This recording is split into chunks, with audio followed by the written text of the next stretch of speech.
원칙과 상식이 대립할 때가 있습니다. 어느 한쪽만 고수하며 상식이 원칙을 무리하게 거스르면 반드시 말썽이 생기죠. 좋은 예가 요즘 드라마에서 다루고 있는 대목일 것 같은데요. 여말 선초, 고려말 조선초는 10번 드라마로 만들어도 10번 더 재밌게 보게 되는 배경이죠. 최근 이방원과 신덕왕후 사이의 대립이 본격적으로 시작되고 있는데요. 과거에는 이 대목 볼 때마다 이방원에게 좀 채 공감하기 어려운 측면이 있었습니다.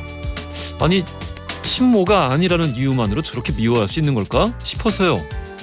그런데 이번 드라마에서는 신덕왕후가 자기 아들 이방석을 세자로 앉히기 위해 행한 모략과 그런 새어머니에게 철저하게 농락당한 이방원의 비참한 처지가 보다 선명하게 대비돼서 꽤 흥미로웠습니다. 사실 신덕왕후는 억울할 겁니다. 당연한 자기 권리를 주장한 거니까요. 건국 시점에선 자신이 이성계의 유일한 부인이었으니까 자연스럽게 왕후가 된 것이고, 왕후의 자식이 세자가 되는 것 또한 당연한 일이죠.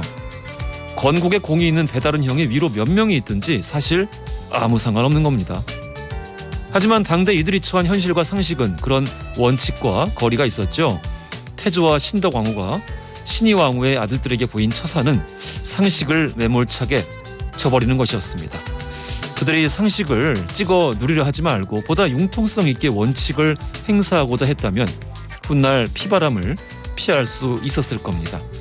원칙과 상식이 서로를 살피지 않고 다툴 때 분란과 파국을 낳을 수 있다는 것, 지금의 세상을 돌아보면서 다시 한번 곱씹어 보게 됩니다. 1월 13일 목요일 허지웅쇼 출발합니다. 허지웅쇼 1부 첫 곡으로 우리 최호섭의 세월이 가면 듣고 왔습니다. 오랜만에 듣는데 여전히 좋은 명곡이에요. 김미숙님, 옥새를 향한 형제간의 혈투, 듣기만 해도 끔찍하네요. 권력만큼 무서운 게 있을까 싶어요. 그러니까 제가 오프닝에 쓴 거는 그런 형제간의 혈투를 사실 그럴 수밖에 없게, 그런 혈투가 있을 수밖에 없게 만든, 사실 그 시작점부터 문제가 좀 있지 않나. 왕자의 난이 없을 수도 있었는데 아쉽습니다. 뭐 역사는 역사고 현실에서 그런 좀 지혜를 잘 활용을 해봐야겠죠. 민정희님, 웅디 오랜만이에요. 제가 근무지가 바뀌어서 한동안 웅디를 못 만났네요. 오늘은 쉬는 날이라 웅디만 기다렸습니다. 아유, 감사합니다. 오늘 재밌으셔야 할 텐데 오랜만에 오셨는데 재밌게 우리 2시간 꾸려보겠습니다. 짧은 건 50원, 긴 건 100원이 드는 문자 샵 1035나 무료인 고릴라 또는 허지웅쇼 홈페이지 사연을 남겨주시면요, 추첨 통해 신년 선물 허지웅쇼 달력을 포함해서 다양한 선물 보내드리겠고요. 달력 원하시는 분들은 문자 보내실 때 말머리에 달력 이렇게 적어서 보내주십시오. 달력 이벤트는 다음 주 월요일까지예요. 자, 그리고 같이 진행하고 있는 이벤트죠. 으라차차, 오늘도 우리 버스 기사님들 그리고 택시 기사님들 잠시 쉬실 때 인증사진이랑 같이 방송 통해서 전하고 싶은 이야기 보내주시면 됩니다. 4부에서 소개해드리고요. 추첨 통해서 맛있는 고기 보내드리겠습니다. 고기. 청취 조사 기간이에요.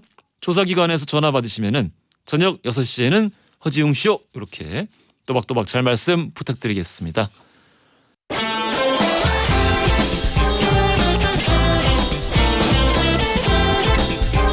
트렌디한 뉴스를 따라가 봅니다. 손이의 에, 허지웅의 지, 에지, 중지 뉴스.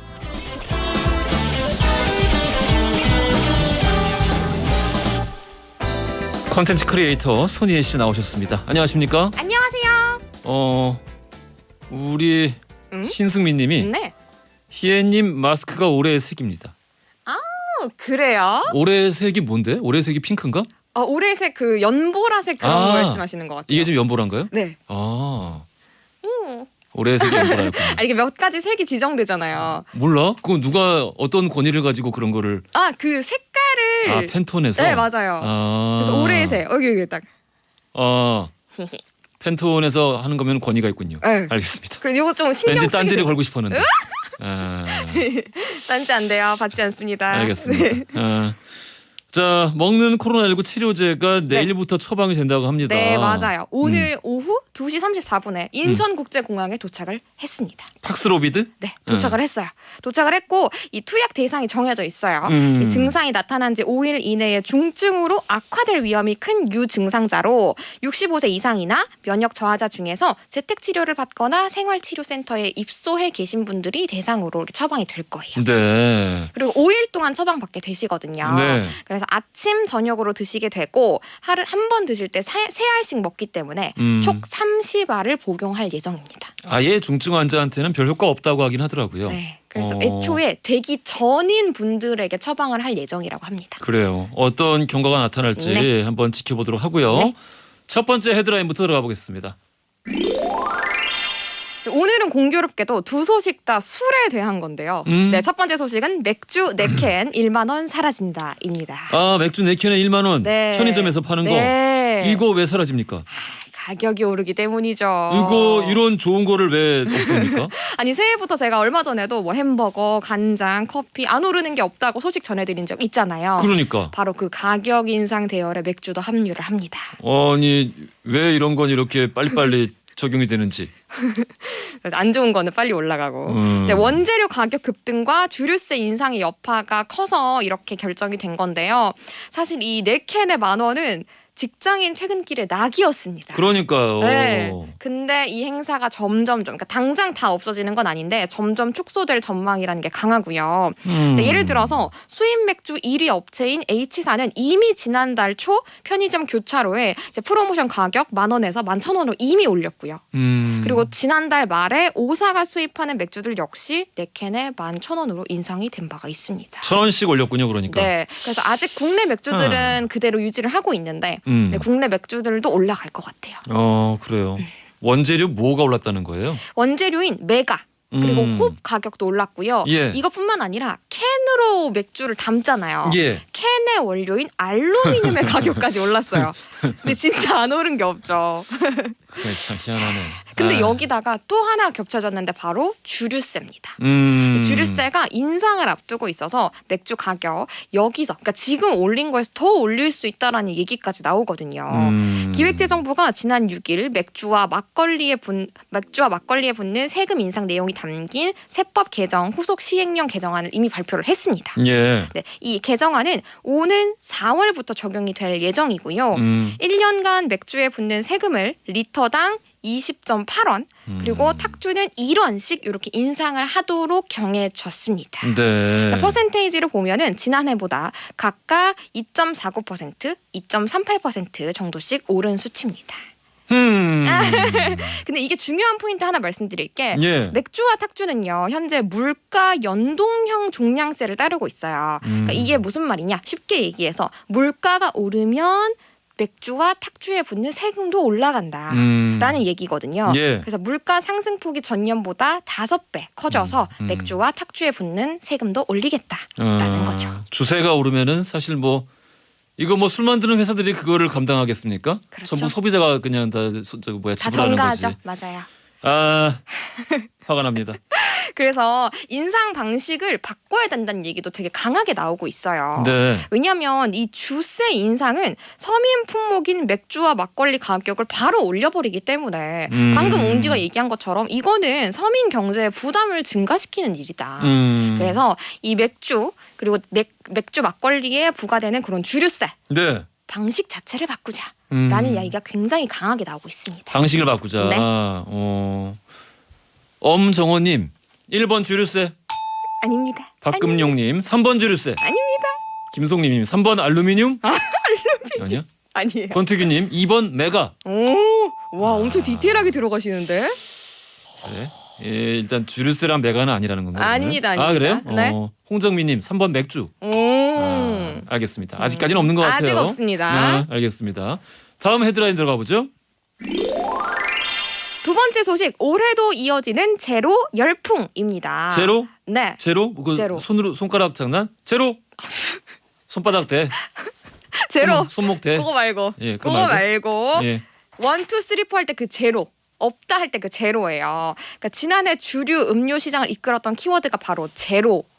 없다. 였는데요. 무알콜, 무설탕 아. 요 트렌드가 작년부터 올해까지 이어질 전망입니다. 그 설탕 안 들어간 사이다, 네. 콜라, 맞아요. 뭐 이런 것들 맞아요. 다 통칭해서 네. 얘기하는 거군요. 맞아요. 근데 특히나 편의점 가시면 확 느끼실 텐데 네. 예전에 비해서 무알콜 맥주가 진짜 많이 늘었습니다. 무알콜 맥주. 네. 근데 무알콜 맥주는 언뜻 들으면은 네.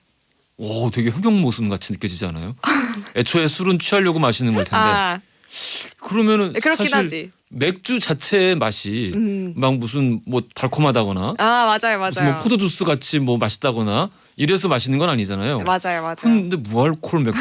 야, 이건 마치 좀 그 따뜻한 아이스 아메리카노 주세요 같은 이런 모순된 느낌. 따뜻한 아이스 아메리카노. 이거 좀 이상한데. 네. 그러니까 예를 들어서 당이 들어가 있지 않은 제로 콜라, 제로 사이다 이런 것처럼 무설탕의 탄산 음료에 그리고 이뿐만 아니라 알코올이 들어가 있지 않은 맥주까지 그러니까 식음료계 이런 열풍들이 거세게 불고 있는데 예시를 한번 들어보면 주류 음료 업계에 따르면 H사의 무알콜 맥주는 지난해 4분기 매출에 비해서 200% 이상 증가를 했고요. 우와. 정말 많이 올랐죠. 200%? 두 배가 오른 거예요. 오. 그리고 오사의 무알콜 맥주는 2020년에 출시한 이후 지금까지 400만 캔을 돌파를 했습니다. 이야. 그러니까 무알콜 맥주를 찾으시는 분들이 그만큼 많이 늘어가고 있는 건데요.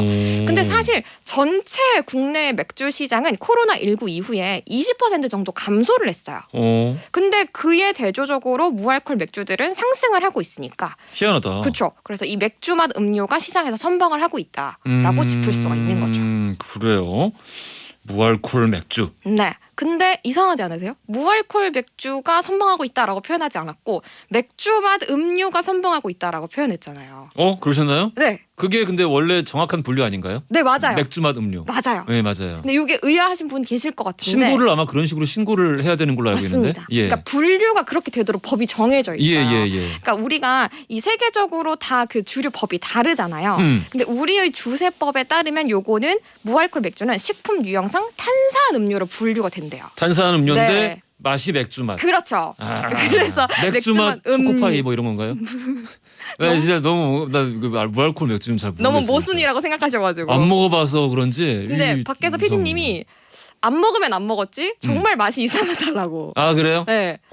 근데 이거 왜 이렇게 인기가 좋지 진짜? 200% 이상 증가했다라니까. 근데 맥주를 잘 못 드시는 분들이 또 맥주의 분위기를 즐기고 싶고 그리고 술을 잘 드시는 분들도 취하지 않고 계속 마시고 싶고 이런 심리가 맥주 냄새가 딱히 그렇게 있다고. 향기롭나? 있다고 하더라고요. 알겠습니다. 근데 이게 우리나라만의 현상이 아니에요.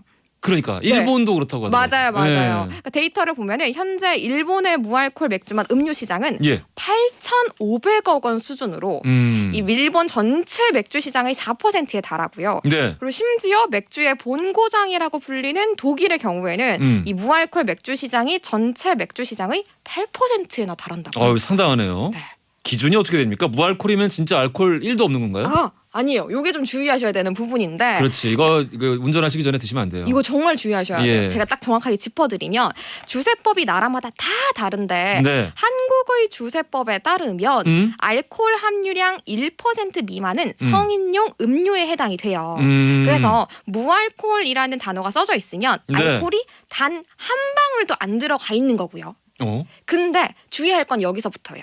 이 맥주 앞면에 0.0이라고 돼 있는 맥주들이 있어요. 0.0? 네. 그러면 그럼 이거는 0인가 보다. 그러니까 도수가 없는가 보다. 무알콜 맥주인가 보다 착각하실 수 있는데 네. 소수점 첫 번째 자리까지 표현했잖아요. 그렇죠. 그래서 소수점 두째 자리에 도수는 있다는 겁니다. 그래서 0.00이라고 돼 있어야 진짜 무알콜 맥주고 골치 아프네요. 0.0이라고 돼 있는 거는 알코올이 조금이라도 있으니까 그러니까 네, 요거 드시고 운전하시면 안 됩니다. 괜히 적발됐는데 네. 나 무알콜을 네네. 마셨는데요. 말해도 소용없어요. 막 그러면은 소용이 없다. 네. 우리 0148님이 무알콜 맥주랑 소주를 섞은 게 기존의 맥주랑 소주를 섞은 것보다 훨씬 부드럽다고 이렇게 또 꿀팁을 보내주셨습니다. 알겠습니다. 오늘 뭐 다 술에 관한 소식이었는데요. 바로 퀴즈 들어가 볼게요.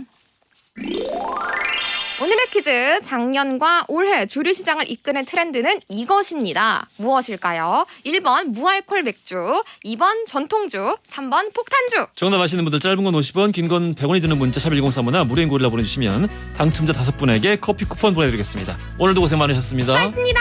이무진의 신호등 들으면서 2부로 갈게요. 허지웅 쇼. 지금 너무 막히시나요? 지금 너무 뚫리시나요? 여러분의 퇴근길과 함께합니다. 매일 저녁 6시 허지웅 쇼. 퇴근길은 허지웅 쇼와 함께. 퇴근길은 허지웅 씨와 함께 매일 저녁 6시 매일 저녁 6시 당신의 퇴근길과 함께합니다. 허지웅 쇼. 자, 출발합니다. 허지웅 쇼 2부로 돌아왔습니다. 퀴즈 정답 1번 무알콜 맥주였고요. 자, 먼저 선정답자 최명희님 그리고 3067님. 자, 이 두 분 선물 보내드릴게요. 자, 그리고 일반 정답자 5444님, 이지숙님, 4474님, 정시원님, 2563님 이렇게 지금 바로 커피 쿠폰 보내드리겠습니다. 맛있게 드세요. 자, 오늘 역사 이야기 나눠보는 히스토리 월드로 함께하는 목요일입니다. 오늘은 조선 건국사. 재밌는 시기죠. 조선 건국사에 대한 재미있는 이야기들을 살펴보겠습니다. 광고 듣고 썬킴 교수 박광일 작가 바로 만나볼게요.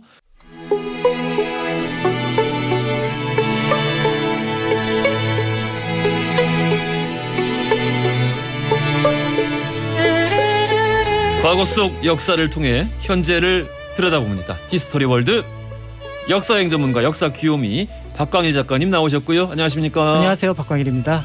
야사의 달인 역사 개그맨 썬킴 교수 나오셨습니다. 안녕하십니까? 안녕하십니까. 방송계의 장자 썬킴 인사드리겠습니다. 장자라고. 아까 좀 전에 술 얘기했잖아요. 예. 그 호전몽 내가 나비인지 나비가 난지를 만들었던 장자가 술을 굉장히 좋아하셨죠. 네. 장자는 단지 그 이유로. 장자가 참 보여?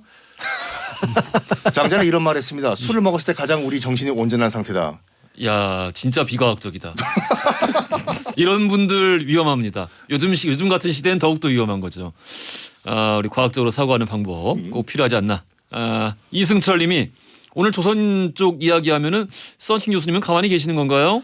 해주셨는데 오늘 일단 주제가 조선 건국사다 보니까 조선 건국도 조선 혼자 건국했겠습니까? 어. 약간 중국과 몽골과 원나라와 명나라 여러 가지 또 연결고리가 있어요. 중국이 없었으면은 조선은 건국될 수 없었다. 이런 식으로 오늘 막방 만들 거예요.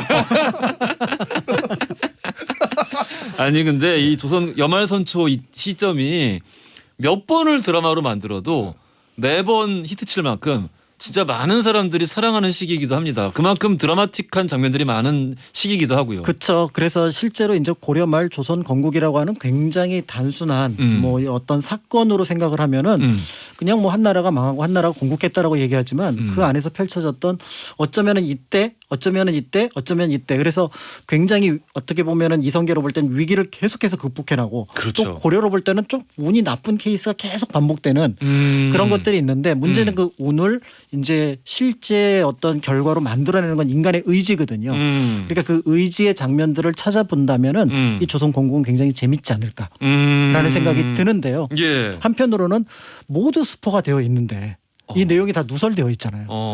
그래서 어떤 방식으로 어떻게 진행되고 있는데 이게 또 과연 재밌는 이유는 뭘까? 이것도 저 개인적으로 또 궁금해지기도 합니다. 그래요. 그리고 그 특히 이제 태종 이방원에 대한 이 사람들의 시선이랄까 이런 것도 시대별로 조금씩 달라지는 것도 굉장히 흥미로운 것 같고. 그렇죠. 그 말씀하신 방금 뭐 이성계도 이성계입니다만은 이방원 같은 경우에 정말 그 약간 게임 캐릭터 같이 느껴지는 게. 왜 게임 캐릭터? 그러니까 스트리트 파이터? 저는 제가 가끔 생각을 해봤는데, 네. 그러니까 매번 깨야 될 그 판에 왕이 있는 거야. 그래서 1탄에서는 정몽주를 깨야 되고, 2탄은 정도전이고 아니지. 2탄은 신덕왕후지. 신덕왕후. 그다음에 3탄은 형제들을 이겨야 되고, 4탄은 또 이제 아빠 이겨야 되고, 이성계 이겨야 되고, 선왕. 파이널 라운드는 뭐예요, 그러면? 파이널 라운드? 파이널 라운드 뭐? 저기 큰아들이랑 싸워야지. 그러니까 이게 계속해서 뭔가 끝판왕들과 싸우는 느낌. 그렇죠. 그래서 아. 이제 처갓집 원경왕후랑 이렇게 그러니까 해서 다 원경왕후도 몰락시키거나 있구나. 그다음에 그러니까. 이제 나중에는 또 사돈집 시몬네 집도 또 몰락을 시키잖아요. 세종에. 어쨌든 간에 태종 킬방원이 없었으면은 우리 또 세종대왕이 없었고 지금 우리가 또 한글 어떻게 쓸지 몰라요 또. 그렇군요. 네. 그 태종 이방원이 굉장히 또 애민 군주 아니겠습니까? 그렇습니다. 애민 군주. 굉장히 네. 잔인하게 됐습니다마는 네. 백성들에게 굉장히 애민하는 군주였는데 그런 부분은 좀 부각이 덜 되는 것 같아서 그런 부분도 아쉬워요. 있고 또 사실은 고려의 어떤 상황과 조선의 상황이 사실은 완전히 달라지거든요. 그런 면에서 그게 단순한 왕조 교체를 넘어서서 역사에 있어서 조금은 발전된 부분이 있다. 이런 것들도 살펴보는 포인트가 있을 것 같습니다. 아, 알겠습니다. 오늘 준비해 주신 이야기들 중에서 혹시 이방원 얘기도 나오나요? 안 할 저는 수가 없죠. 저 조선 얘기는 우리 박 작가님이 하시고 저는 조선이 건국되는 그 백그라운드. 아, 조선 건국에서도 음모론만 이제 말씀하시겠다. 음모론 그렇죠. 약간 구멍이 숭숭숭 뚫린 야사들. 근데 야사가 아니라 예. 사실은 이 어떤 한 나라의 멸망과 건국이라고 하는 거는 국제 정세의 도움이 없이는 불가능해요. 그렇죠. 그런 면에서 볼 때 당시 아마 원명 교체기가 아니었다면 조선의 건국은 완전히 다른 방식으로 바뀌었을 가능성이 있거든요. 그런 면에서 볼 때 이 원명 교체기를 이해하는 것도 굉장히 중요하고 또 당시 이제 북원 그다음에 이제 명의 어떤 성격이 우리가 생각하는 원나라고 명나라고 좀 달라지거든요. 이때쯤 되면.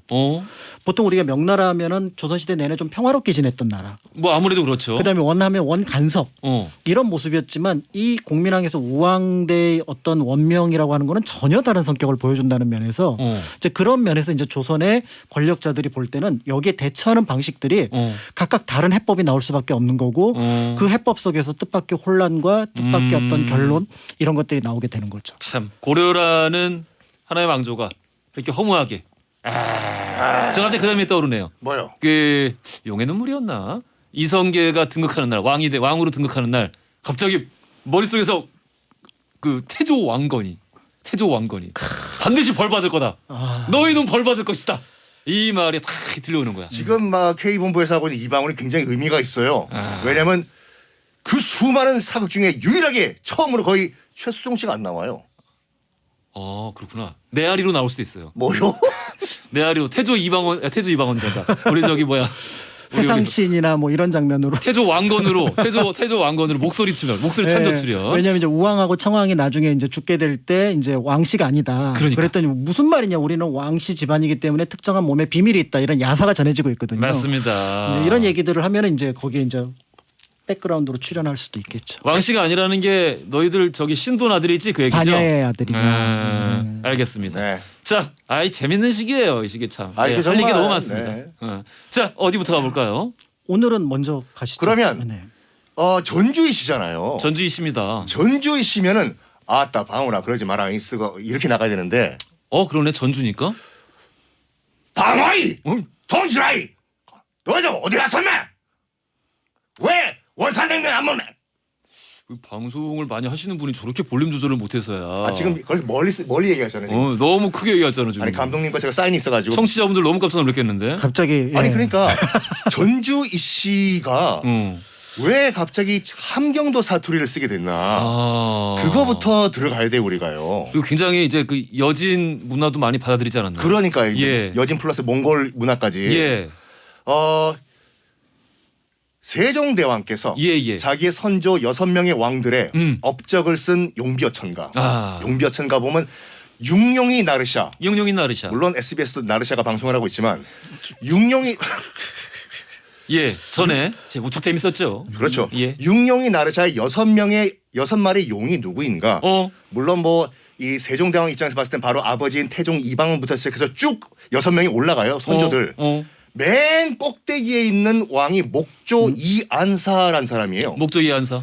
목조 이안사를 이해를 하셔야지 왜 전주이 씨들이 전라도 사투리가 아니라 함경도 사투리를 쓸 수 있나 그걸 이해하는데 그 원나라로 귀의했던 분 아닌가요? 맞아요. 맞죠. 모든 게 다 사랑 때문이에요. 사랑 때문이었어? 조선은 사랑 때문에 건국됐어요. 그냥 배신한 거를 아름답게 치장한 거 아닌가요? 그냥 고려를 배신하고 원나라에 투항한 거 아니었어? 사랑은 아름다워요. 사랑은 나라를 만들어요. 1230년경 정확하게 몇 년도라고는 알려지잖아요. 지금의 전주에 이안사라는 지방 호족의 아들 안사요. 네, 그럴 줄 알았는데 다른 방송에서 했는데 앞을 달렸어 그거. 이 안사라는 굉장히 약간 재벌집 아들이에요. 예, 저희 예. 지방에서 예. 그 동네 유지 아들인데 당시가 어떤 시스템이었냐면 이제 몽골이 침범을 해가지고 이 고려 조정이 강화도로 이제 천돌가 있던 상태였거든요. 그래서 지방 호족들이 이제 각자 도생 스스로 알아서 너희들 지켜라라는 상황이었어요. 그래서 이 안사의 집안도 이제 그 사병들이 상당히 많았어요. 우리 집은 우리가 지킨다.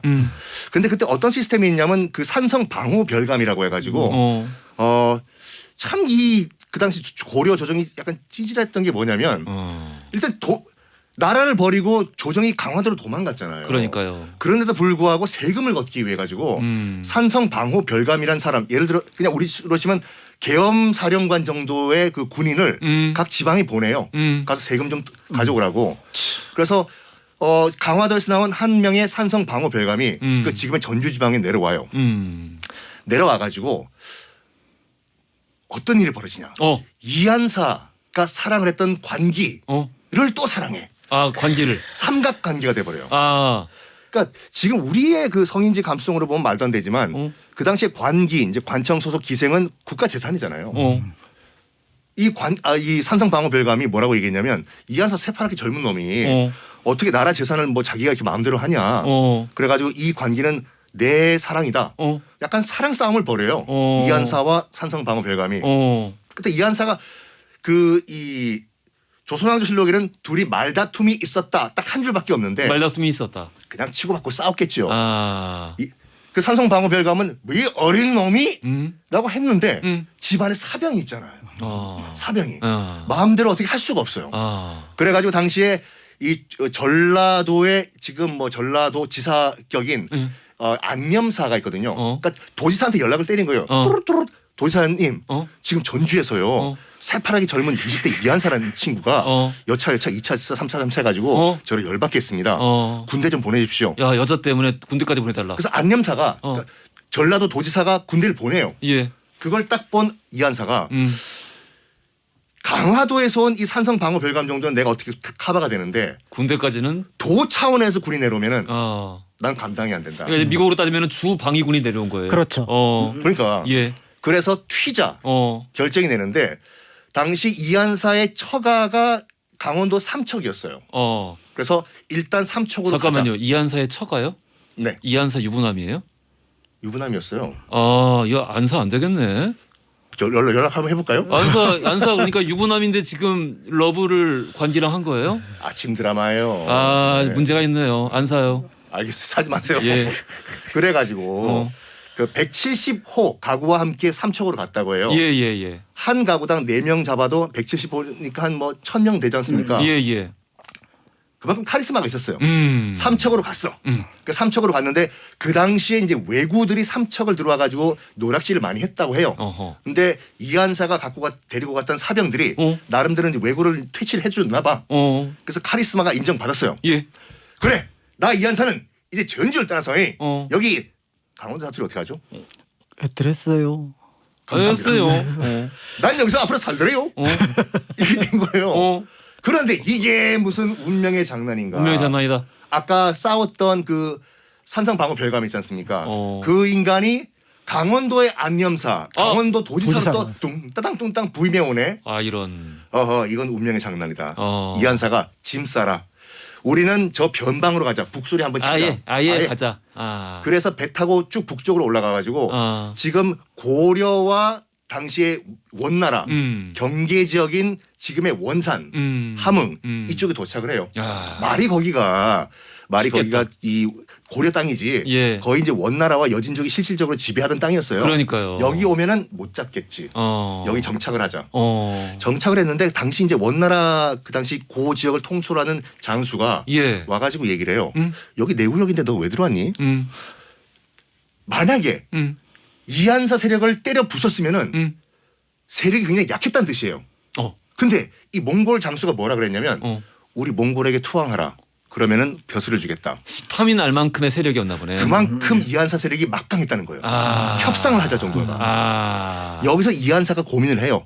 어차피 지금 고려 조정은 뭐 지금 이 원나라의 반지배 상태로 그렇지. 강화도에 천도가 있던 상태다. 내가 이 고려에 내가 의지할 바에는 원나라에 의지하자. 그래가지고 원나라의 관리의 타이틀을 받게 돼요. 아하. 그게 이제 많은 사람들이 뭐 이제 뭐 매국노다라고 얘기하는데 그 당시의 관점으로 봐야 되겠지요. 그 당시의 관점으로 봐도 아무튼 나라를 바꾸긴 했는데. 네. 어쨌든 이한사가 그때부터 약간 번호 이동 같은 거 아닌가요? 뭐요? 번호 이동. 번호 이동이 뭐요? 핸드폰 번호 이동. 무슨 개념이고?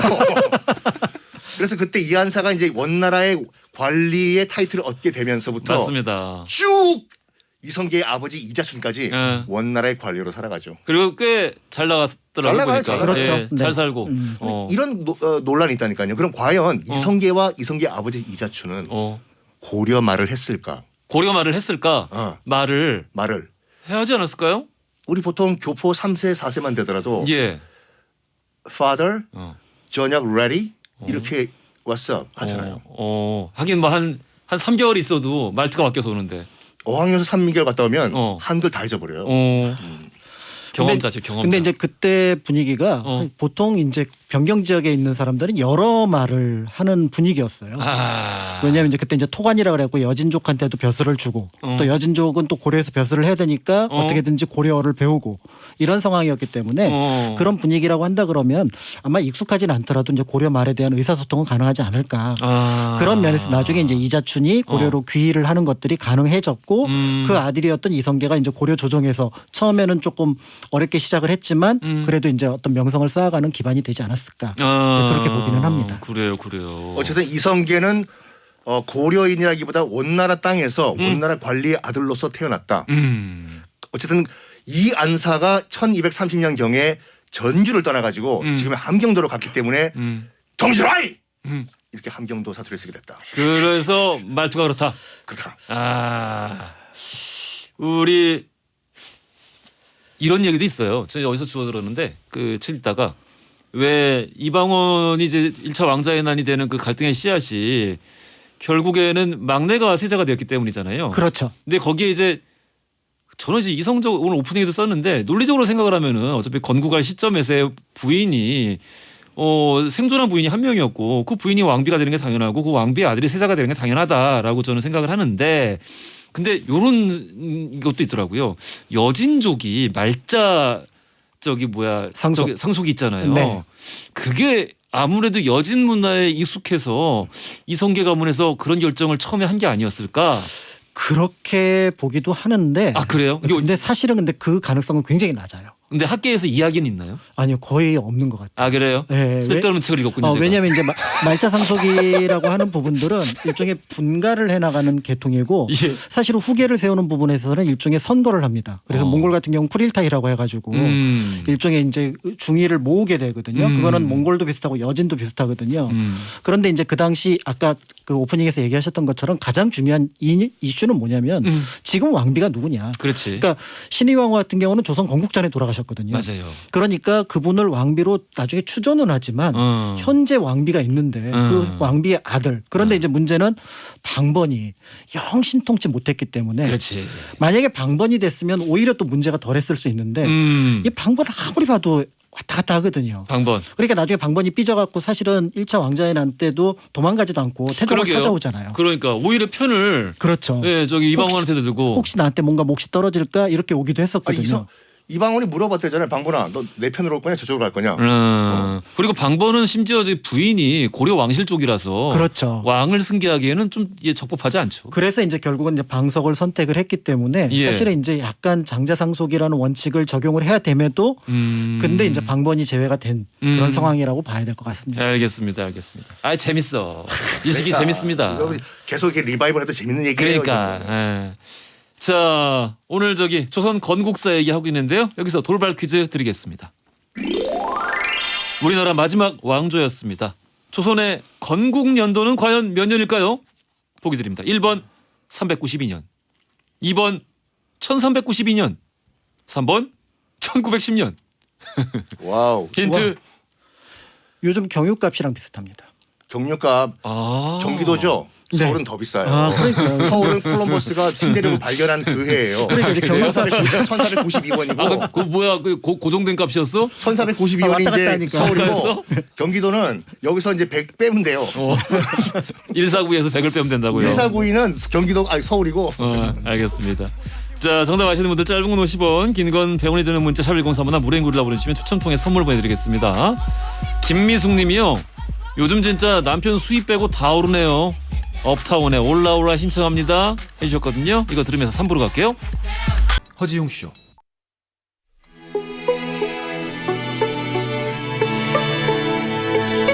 허지용 쇼 3부로 돌아왔습니다. 오늘 히스토리 월드 조선 건국사로 이야기 한번 해보고 있고요.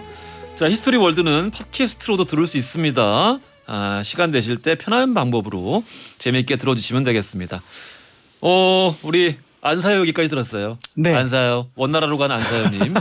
예, 그 후손 이성계 얘기까지 들었는데. 네. 요번엔 조선 건국에 관련된 또 어느 시점으로 가볼까요? 사실은 이제 조선 건국에서 납득할 수 없는 몇 개의 사건들이 연속되는 경우가 있는데요. 그래서 재밌는 것 같아요. 네, 이게 바로 이제 가장 유명한 위화도 해군입니다. 위화도 해군. 이 위화도 해군은 제가 아무리 사료를 보고 아무리 납득을 하려고 해도 부분은 납득이 되는데 전체 맥락은 굉장히 납득이 안 되는 사건이라고 그러니까 볼 수가 있습니다. 이게 정합적이지 않아. 네. 예, 이야기 전체가 정합적이지 않아. 뭔가 되게 많이 생략된 게 있는 것 같아요. 그러니까요. 예. 그런 면에서 볼 때 이 이야기는 그 공백들을 어떤 방식으로 채우느냐에 따라서 굉장히 다양한 해석들이 나올 수 있지 않을까라는 생각을 하는데요. 네. 이제 널리 알려진 것처럼 이화도 해군은 바로 명나라 주원장의 이제 객기에서부터 시작이 되죠. 그러니까 우리가 원을 계승한 나라니까 옛 원나라가 차지한 땅은 모두 내 나라. 근데 이미 이제 공민왕 때부터 계속해서 이제 뭐 쌍성이라든지 그 다음에 이쪽 서쪽도 이제 계속해서 고려 땅으로 만들어놨는데 예. 그거를 다시 명나라 땅이라고 얘기를 하니까 여기에 대해서 이게 무슨 말이냐라고 굉장히 분노를 했던 게 이제 고려 쪽이 됩니다. 특히 이제 그 중심에 이제 최영이 있었던 거죠. 왜냐하면 최영은 그 땅을 직접 개척하는 역할을 했던 그렇습니다. 인물이거든요. 최영 장군. 그런 면에서 볼 때 이 최영은 납득할 수 없고 이 요구는 받아들일 수 없다. 그래서 아마 전략적인 선택을 했던 것 같아요. 그러니까 이 요동정벌이라고 하는 게 말 그대로 명을 정벌하는 것일 수도 있지만 이쪽에서 한번 세게 나오면 예. 고구려가 이제 썼던 방식이 있거든요. 예. 그래서 한번 세게 군대를 해서 그 지역을 어떻게 보면 일정하게 격파를 하게 되면은 예. 상대방이 한 수 내리거든요. 그러니까 이게 러일 전쟁 때 일본이 썼던 전략 아닌가요? 어차피 그렇죠. 러시아랑 싸워서 이길 턱은 없고 그러니까 여순이라도 함락하자. 한번 세게 한번 해보자. 그렇죠. 이런 거 아니겠습니까? 이제 그런 방식으로 아마 밀어붙였던 것 같아요. 그러니까 예. 우리가 알고 있는 뭐 사불가론에 뭐 작은 나라가 큰 나라를 치면 위험하다 뭐 이런 내용들이 아니라 최영으로 볼 때는 최영이 백전노장이잖아요. 그럼요. 이 사람은 전략 전술의 우두머 굉장히 탁월한 인물이거든요. 그래서 공민왕의 개혁 정책의 배경이 바로 뭐냐면 원과 무력으로 이길 수 있다라는 판단을 했던 거기 때문에 실제로 그 원의 개혁 그러니까 공민왕의 개혁 정책이 이루어지는 겁니다. 네. 그걸 이제 판단했던 인물이 바로 최영이고. 최영이죠. 그래서 장사성의 반란에 가서 어떤 고려의 원군들이 가서 보니까 원나라 군대하고 부딪혔을 때 오히려 우리가 유리하더라. 이런 어떤 판단을 했던 인물이기 때문에 그래서 이제 그렇게 해서 위화도를 이제 넘어서 요동으로 넘어가라고 했던 건데. 그러니까 이런 판단 속에서 위화도로 가는 결정이 내려진 것인데. 그렇죠. 그런 상황에서 이제 문제는 갑자기 여기서 우왕이 장인어른 임금님 장인어른 장군 가면 안 돼요. 가면은 좀 해보세요. 제가 최영할게요. 폐하, 저는 지금 요동을 정벌하러 가야 됩니다, 폐하. 장인 가면 안 된다니까. 나 죽어. 그만해. 우리 작가님이 훨씬 뭔가 이게 자연스러운데? 그래요? 최영 너무 연극 톤이야. 아이 참. 아니 황금보기를 돌아가잖아. 장인 가면 나 죽는다니까 우리 아버지도 그랬다니까 뭐 이런 톤이었던 거죠. 근데 여기서 이제 최영이 멈추고 자기가 이제 총사령관의 어떤 직을 이제 이성계한테 넘겨주는 거죠. 근데 이성계는 이미 사불가론을 얘기한 상황이었고요. 그렇지. 불가합니다. 그래서 이제 결국 이성계가 이제 위화도로 띄엄띄엄 그냥 20날을 걸쳐서 천천히 가갖고 심지어는 거기서 전화합니다. 나 돌아가도 되냐? 안 된다. 돌아가도 되냐? 안 된다. 이렇게 얘기를 했는데 문제는 요 중간에 누군가가 끼어든 것 같아요. 그러니까 이성계를 보낼 때까지 최영과 이성계의 관계는 여러 가지 면에서 돈독했다고 보여지는데요. 그리고 돈독하지 않을 이유가 없죠. 그리고 그렇습니다. 특히 보통 사람들이 오해하는 것 중에 하나가 이성계가 아니 사불가론까지 갔으면 거기서 불만을 품지 않을까 이렇게 얘기를 했는데 최영의 판단은 달랐던 거예요.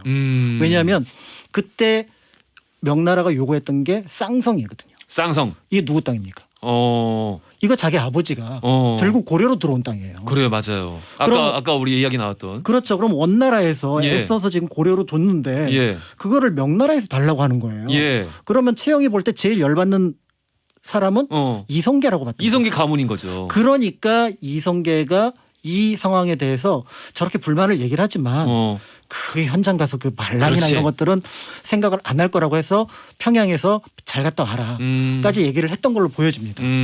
그런데 이 중간에 무슨 국면이 있었는지 모르는데 갑자기 이제 회군을 하게 되잖아요. 그러니까 이게 너무 적극적인 항명이잖아요. 그렇죠. 이성계가 이렇게까지 극단적으로 행동하게 된 이유가 정확하게 잘 설명이 안 돼요. 설명이 안 되는데 어쨌든 이 회군은 굉장히 계획적이라고 보여지는 게 갈 때는 서경에서 위화도까지 20일이 걸렸어요.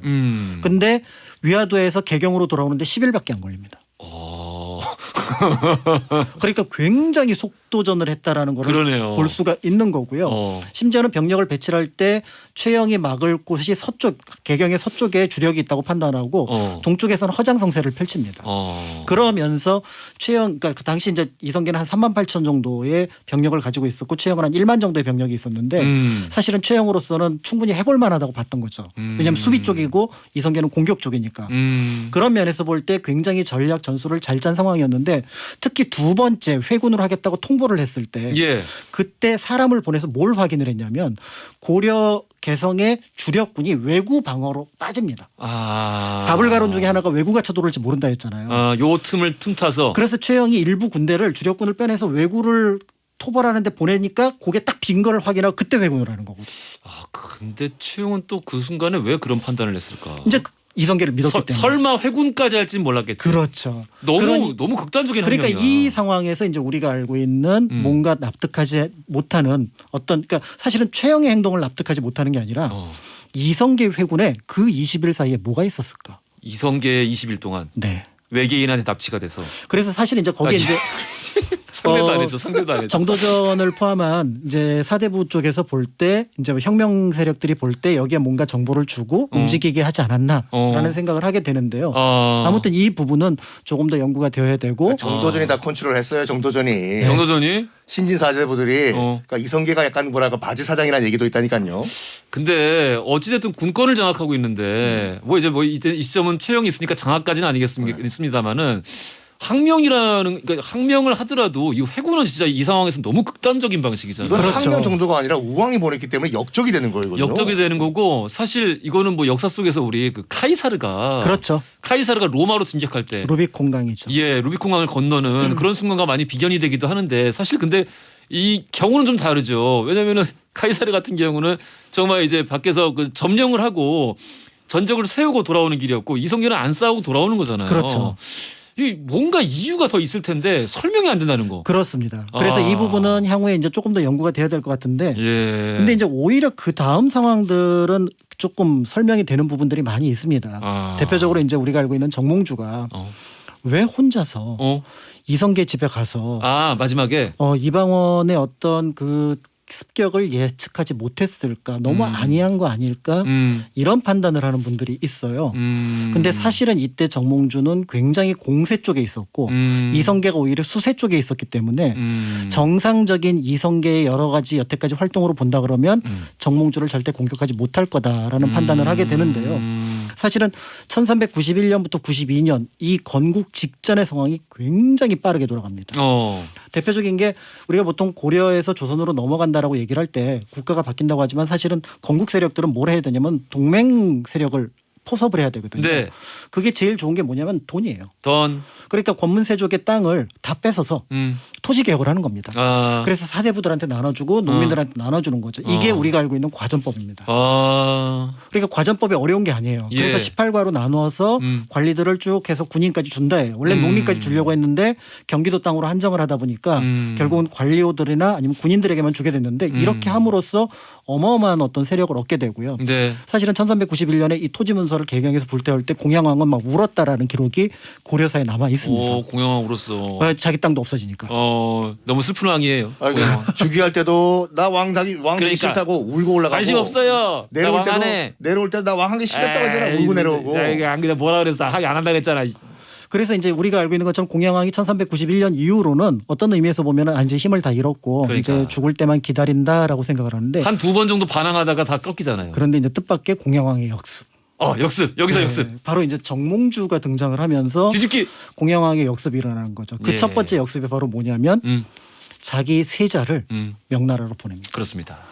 이게 이제 어마어마한 사건이 되는 거죠. 왜냐하면 명나라에서 공양왕의 세자를 인정하는 그 순간 사실은 공양왕을 만약에 해치게 되면은 이게 이제 명나라의 조선 침략 명분이 됩니다. 그렇습니다. 고려 침략 명분이 되는 거예요. 제후국이니까. 그러니까 이 부분을 정몽주가 밀어붙인 거죠. 또 공양왕이 여태까지 생각하지 못했던 부분들을 밀어붙이는 거죠. 그러니까 이게 장기에서의 어떤 그 기가 막힌 한 수 같은 거예요. 신의 한 수인 거죠. 정몽주 대단합니다. 네, 그러니까 이 신의 한 수에 이성계가 우왕좌왕하는 거예요. 그래서 계속하시죠. 네, 좌왕. 창왕.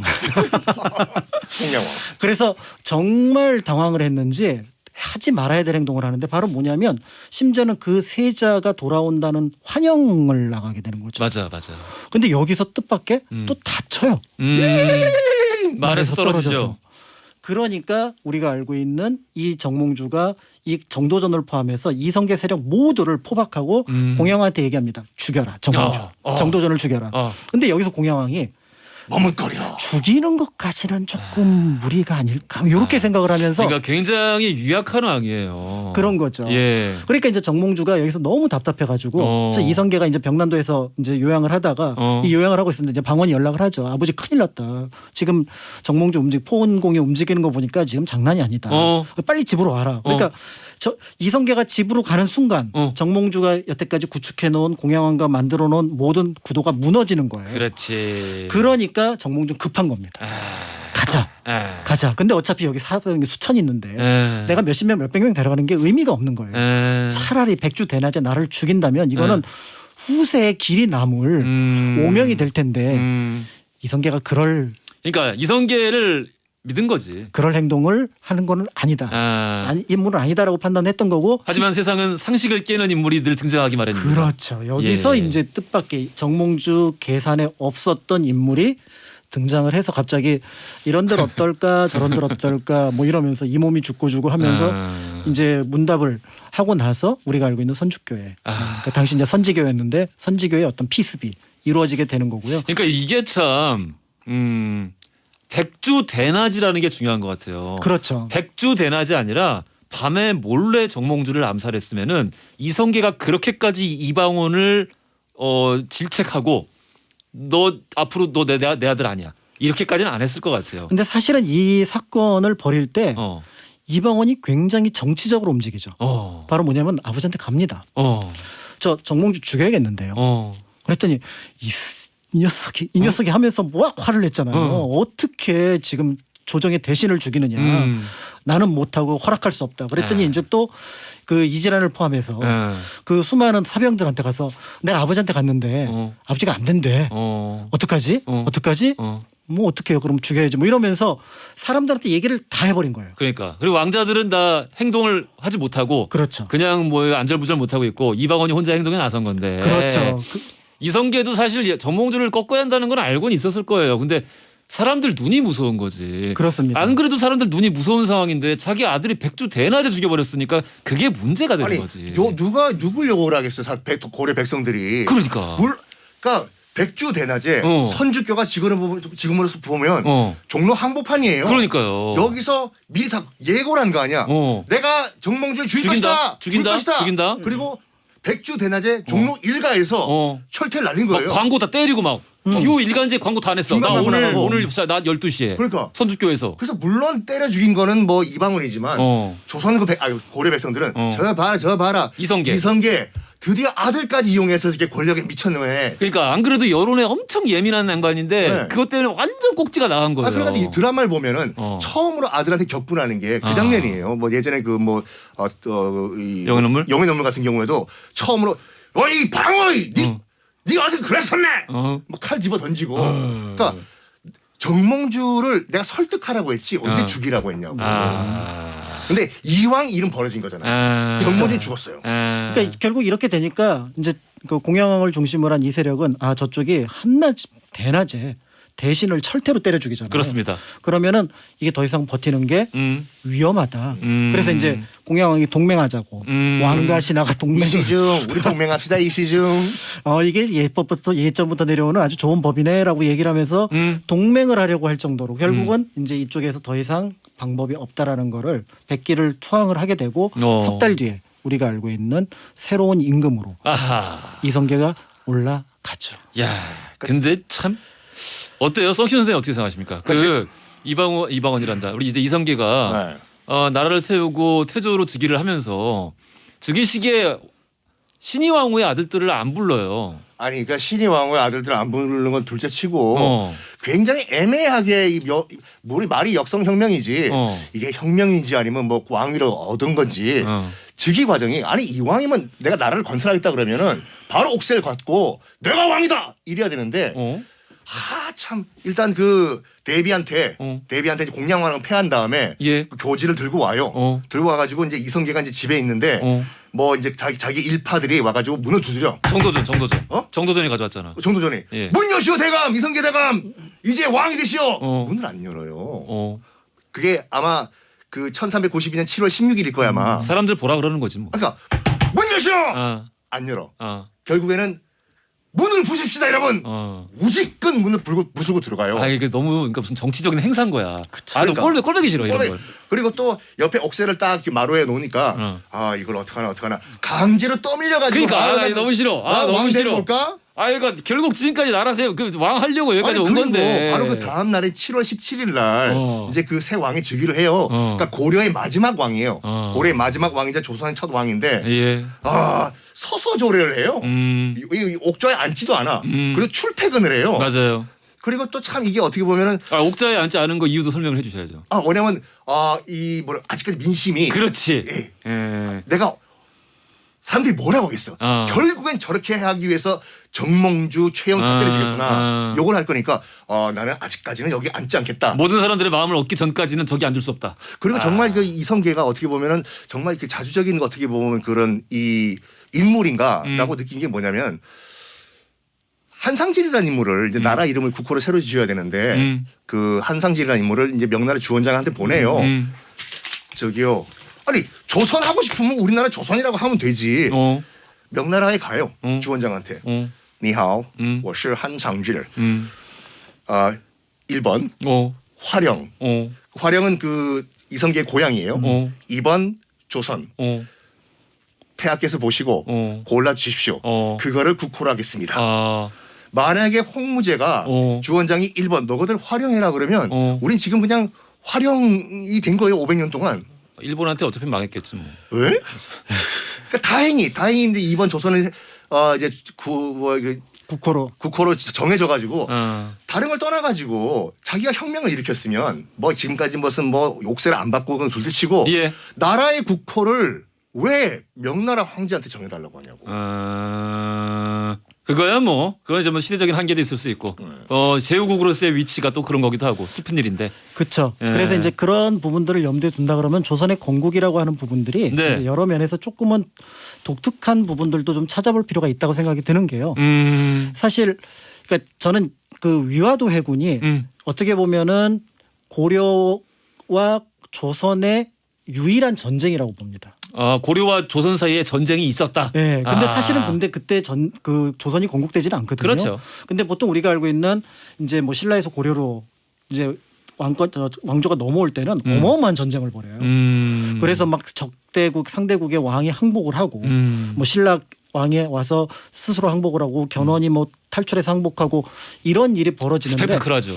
그런데 조선과 고려는 굉장히 아주 그냥 스무스하게. 네, 그러니까 겉으로 볼 때는 쭉 넘어가는 것처럼 보이는 거죠. 백성들 입장에서는 좋았겠죠 사실. 피 많이 안 흘리고. 그렇죠. 그러니까 그렇게 본다 그러면 사실은 이제 이후에 해결해야 될 부분들이 굉장히 많다는 거예요. 그 입장에서 봤을 때 참 그 정도전이 홍무제 주원장 입장에서 봤을 때는 눈에 가셨어요.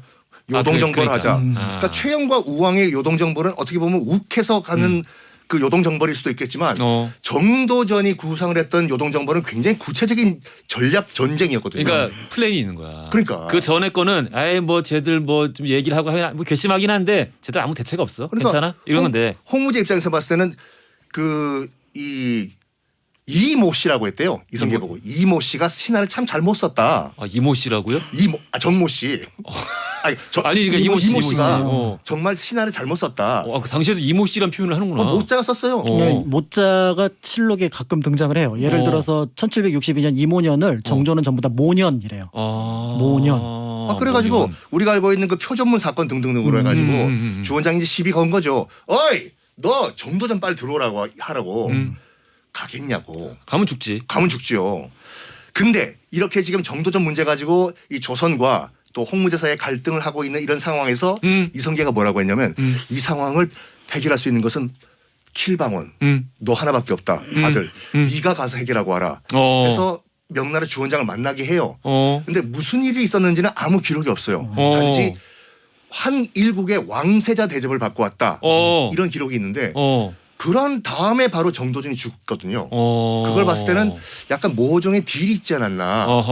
이방원이 가가지고 주원장이 네가 정도전을 어떻게 날려주면은 다음 후계는 내가 보장해주겠다. 이성계한테? 아니 이방원한테. 이방원한테. 이런 정치적 딜이 있었지 않나. 딜이 있었을 것이다. 추측이 있었어요. 근데 이제 뭐 그 전부터 좀 대립을 하긴 했었으니까. 아니 그렇게 막 친했던 사람들이 하루 아침에 칼을 들이밀고 서로 죽고 죽이게 되는 상황이 되는 게 안타깝기도 하고. 그래서 아마 이게 계속 드라마가 될 때마다 사람들이 사랑하는 게 아닌가라는 생각이 들기도 하고. 2895님이요. 썬킴 선생님이 목요일 M본부 손경제에서 얼마 전에 허지웅 씨에서 말씀하신 화합사 돌려 사용하셨어요. 이 제보를 하셨는데 그거를 뭐를 그렇게 자꾸 돌려쓰기 하십니까? 그거는 녹음을 한 달 전에 했기 때문에 예. 우리가 먼저예요. 우리가 먼저예요. 네. 알겠습니다. 우리가 먼저 했으면 돌렸어도 돼요. 모든 건 제가 다 말씀드리지만 제가 라디오 방송을 지금 11개를 하는데 모든 걸 진짜 많이 한다. 네? 진짜 많이 한다. 모든 걸 시초는 허지웅 씨예요. 진짜 많이 한다. 허지웅 씨에서 다 처음을 한다고. 대체 그렇게 벌어서 어디다 쓰려고. 허지웅 MC 밥 사주려고. 알겠습니다. 오늘도 재밌었습니다. 재미없을 수 없는 소재이기도 한데 네. 이게 여러 번 더 했으면 좋겠어요. 그 조선 건국 초 얘기도 하면 재밌을 것 같아요. 맞아요. 예.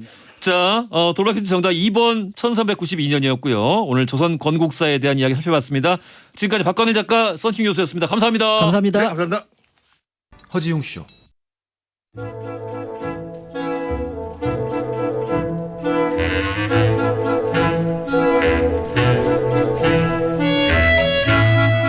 여러분의 하루를 읽어보는 시간, 나의 친애하는 하루.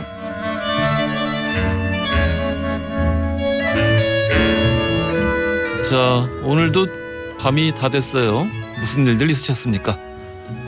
김민성님, 웅디는 국민학교 하면은 어떤 기억이 남아있나요? 아내가 초등학교에서 5학년 담임을 맡고 있는데 오늘 졸업식이 있었습니다. 학급 인원이 6명뿐이라서요. 1년 동안 한 명 한 명 애정을 많이 쏟았는데 막상 졸업을 시키려니까 많이 서운했나 봐요. 집에 오자마자 펑펑 울고 있네요. 우리 아내에게 최선을 다했고 고생했다고 전해주고 싶습니다. 웅디도 한마디 해주시면 안 될까요? 근데 저는 학급 인원이 6명이고 뭐 이런 게 중요한 게 아니라 정말 얼마나 학생들에게 노력을 쏟고 애정을 담아서 최선을 다했으면 또 진심을 전했으면 졸업식 날 저렇게 집에 와서까지 울까 그런 생각하니까 진짜 가슴이 찡하고 그 사실 자체만으로 감동적이네요. 저는 그런 선생님들 만나본 적이 없어요. 운이 나쁜가 봐요. 국민학교 때 선생님들에게 별로 좋은 기억이 없습니다.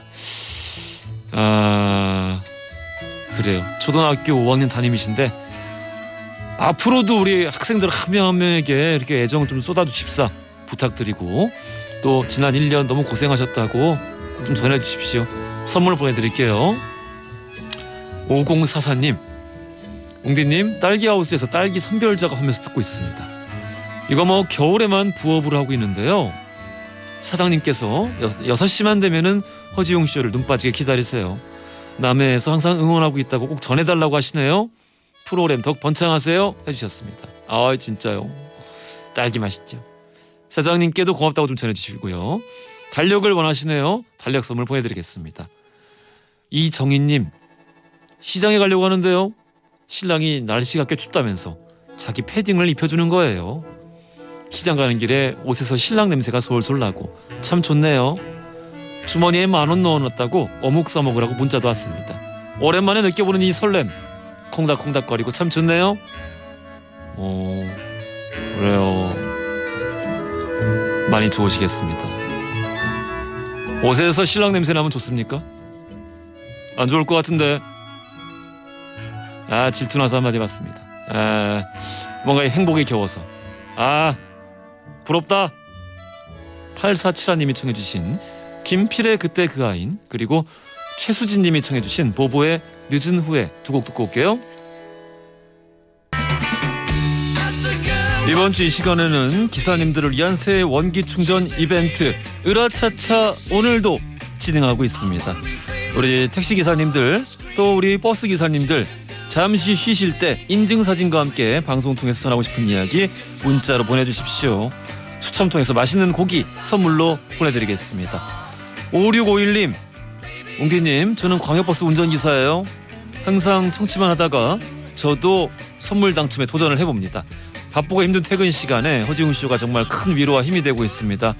버스 안에선 제가 DJ거든요. 앞으로도 쭉 승객들에게 청취하게 할게요. 해주셨습니다. 또 이렇게 인증샷까지. 이게 쉬는 시간에는 또 이런 풍경이구나. 멋있네요. 고기 선물 보내드릴게요. 건강하시고 안전운전하시고.